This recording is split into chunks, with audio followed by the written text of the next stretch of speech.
was born in the north. Not into peace, not into comfort.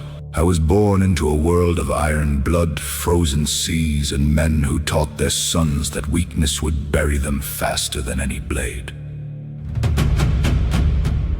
My father put an axe in my hands when I was still a boy. I learned to fight before I understood why men fought. I learned that loyalty was everything, that you stood beside your brothers, no matter how many men stood against you.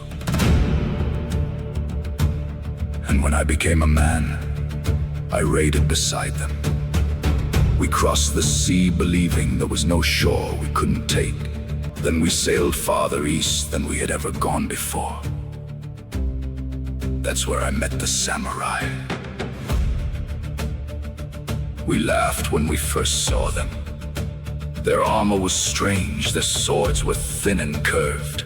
They didn't scream when they charged. They just stood there, waiting. Then we attacked, and they destroyed us. We fought like a storm.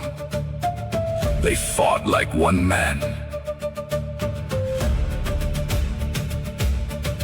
I watched warriors, I'd crossed oceans with fall around me. My shield broke, I lost my axe, but I would not run. If I was gonna die, I was gonna die facing them. But they didn't kill me. They captured me. For a long time I hated them for that. Death would have been easier. Instead, they made me live among the men who had defeated me. And slowly, I began to understand why they had won. I had been taught how to unleash my anger. They taught me how to control it. I had been taught that strength meant overpowering another man. They taught me that the first man a warrior must conquer is himself. So I learned their ways. I learned their sword, their discipline, their patience years past. The Viking never left me, but something else was being forged beside him. I became something neither world had seen before. The fury of the North, with the discipline of the samurai.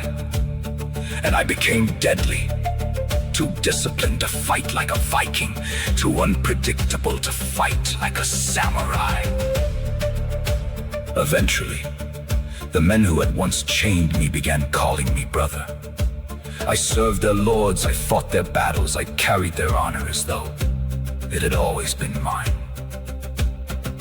Until one day I was commanded to do something I could not call honorable. Innocent people were to die. I refused, and with one word, I lost everything again. No lord, no clan, no home. I became Ronin, a warrior without a master. For years I wandered. I fought for men whose names I barely remember.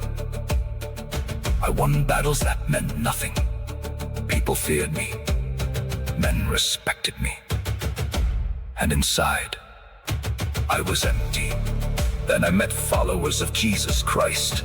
I didn't understand them. These people had almost nothing. Some were hated, some were beaten, some faced death. Yet they would not deny their king. I remember asking an old Christian about him.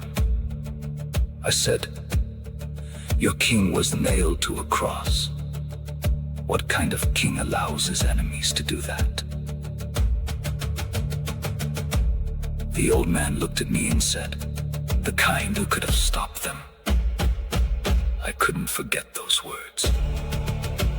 Because my entire life, I believed power was forcing another man to his knees. Then I learned about a king who washed men's feet. A king who forgave his enemies.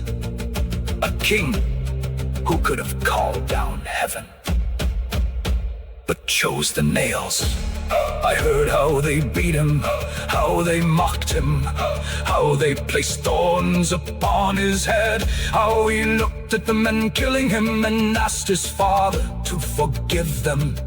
I'd seen courage, I'd seen honor, I'd seen men die bravely, but I had never seen strength like that. And then they told me the grave couldn't hold him, that Jesus Christ rose again. That's when everything I built my life upon began to break.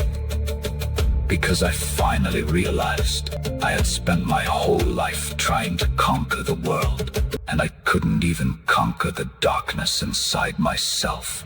I had carried an axe, I had carried a samurai sword, I had carried a shield, I had served chiefs, I had served lords, I had served myself. But I had never served a king worthy of everything. So one night, I laid down my weapons. I removed the ring that represented my loyalty, my honor, and the man I thought I was. And for the first time in my life, I knelt without being defeated. I placed that ring beneath the cross.